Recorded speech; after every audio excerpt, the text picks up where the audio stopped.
Okay doctor గారు, most of the common cases మీరు ఎలాంటి కేసెస్ చూస్తారు డాక్టర్ గారు? అంటే లైక్ ఈ డయాబెటీస్ వల్ల ఎఫెక్ట్ అయ్యే పేషెంట్స్ని చూస్తారా, లేకపోతే కొంతమందికి చాలా హై బీపీ ఉంటుంది దానివల్ల కూడా ఎఫెక్ట్ అయ్యే పేషెంట్స్ ఉంటారు. So most of the cases అసలు ఏంటి ఇది కామన్ కిడ్నీ ఫెయిల్యూర్ కారణాలు? ఓకే, సో మన నెఫ్రాలజీ ఓపీడీలో అండి మోస్ట్ కామన్గా వచ్చేది డయాబెటీస్, హైపర్ టెన్షన్ వల్లేనండి కిడ్నీ ప్రాబ్లమ్స్ వచ్చేవాళ్ళు. సో చాలామంది ఏంటంటే ఇందాక మేము చెప్పినట్టు క్రియాటిన్ డైరెక్ట్గా 2 దగ్గర 3 దగ్గర తెలుసుకుంటారు. సో షుగర్ మాత్రం 10 నుంచి 15 ఏళ్ళ నుంచి ఉంటుంది, కానీ ఏనాడు కూడా కిడ్నీ ఫంక్షన్ చెక్ చేసుకోరు. సో ప్రొడామినెంట్గా 60 to 70% ఆఫ్ ద కేసెస్ ఏంటంటే డయాబెటీస్, హైపర్ టెన్షన్. సో అందుకనే మనం కరెక్ట్గా బాగా స్ట్రెస్ చేసేది ఏంటంటే డయాబెటీస్ ఉన్నప్పుడు ఖచ్చితంగా కిడ్నీ ఫంక్షన్ చెక్ చేసుకోండి. సో దానికి తగ్గట్టు మెడిసిన్స్ అది వాడుకుంటే 60 to 70% కిడ్నీ బర్డెన్ మనం తగ్గించవచ్చు.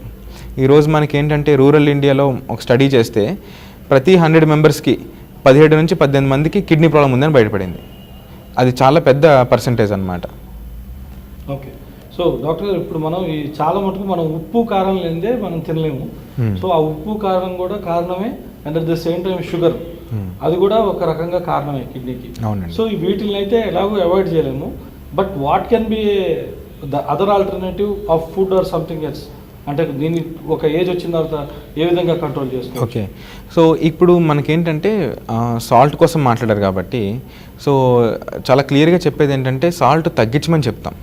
సాల్ట్ కంప్లీట్గా బంద్ చేయమని చెప్పడం జరగదు. ఎందుకంటే ప్రాక్టికల్గా మీరు చెప్పినట్టు కంప్లీట్గా సాల్ట్ అవాయిడ్ చేస్తే మంచిదే. కాకపోతే టేస్ట్ లేక చాలామంది అంతకాలం సపోజ్ 30-40 ఏళ్ళు 50 ఏళ్ళ నుంచి టేస్ట్కి అలవాటు పడి సడన్గా సాల్ట్ లేకుండా ఫుడ్ తినమంటే వాళ్ళు తినలేరు. దానివల్ల ప్రాపర్గా న్యూట్రిషన్ వెళ్ళక దానివల్ల కూడా ఇబ్బంది వస్తుంది. సో ఫస్ట్ మనం ఇప్పుడు యాడెడ్ సాల్ట్ కట్ చేయాలి. సో యాడెడ్ సాల్ట్ అంటే మనం ఒక పెరుగన్నంలో సాల్ట్ వేసుకోవడము అది ఆపేయాలి.